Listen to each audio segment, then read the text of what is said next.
eu lembro assim que eu traçava coisas que não eram muito comuns na época, e para uma jovenzinha isso era bastante difícil, chegar numa instituição e dizer, olha, desculpa, ninguém faz isso. Não, nossa, mas vai ser muito complicado. Eu falei, mas assim é o trabalho. Não, então se não fosse assim, então eu não fazia.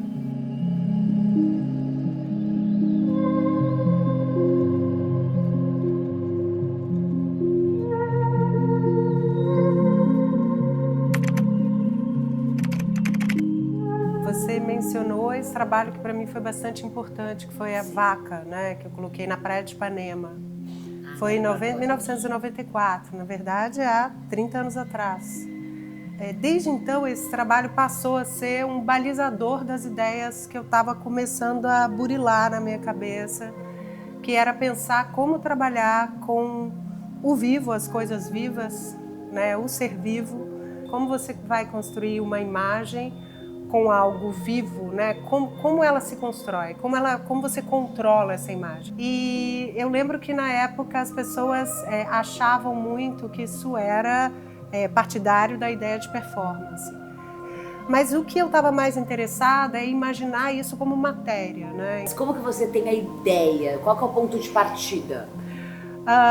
Eu, para poder construir, eu preciso de ter mais ou menos uma organização do que vai ser a obra, né? Sim. Ou isso, a ideia, né? Então eu pensava, eu quero um homem conectado à paisagem do lado de fora da janela. Então eu colocava os fios lá longe, a perder de vista, vários fios, conectava, trazia todos e acoplava nesse homem e dizia para ele, eu quero que você puxe a paisagem. Mas eu não ensaiava para ele, para eu dizer como era o movimento dele. Ou sei lá, a Dopada, que também é dessa mesma época, que as pessoas conhecem muito, que é uma mulher que dorme conectada na parede com remédio para dormir.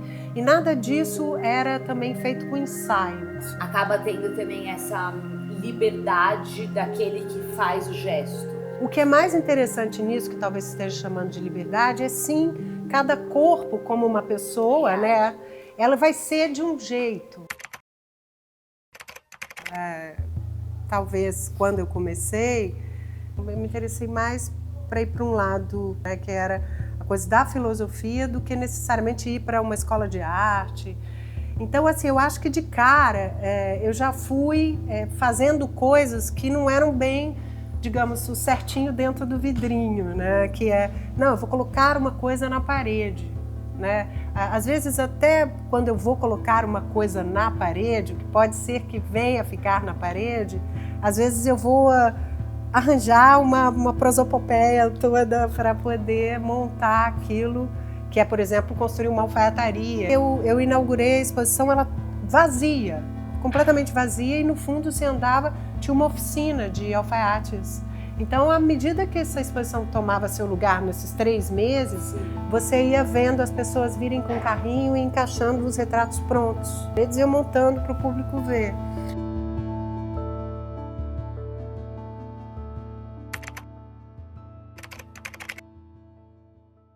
Esse cara, que esse Adolf Loos, foi um cara que disse, no começo do século passado, que a ornamentação era um erro, um pecado, né?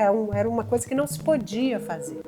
Claro que ele estava falando em relação a uma questão cultural, e com as questões das guerras, tinha as coisas de escassez, né? Então ele vem com essa máxima. E eu acho que isso ficou ali passando, né? Primeira Guerra Mundial, Segunda Guerra Mundial, todos os movimentos de arte europeu, americano e em outros lugares. Então sempre tinha uma coisa contida. Aí você vai pensar o puritanismo, né? As linhas retas. Eu acho que eu só tive esse clique quando eu estava viajando. A gente está falando de mais de 20 anos atrás, né?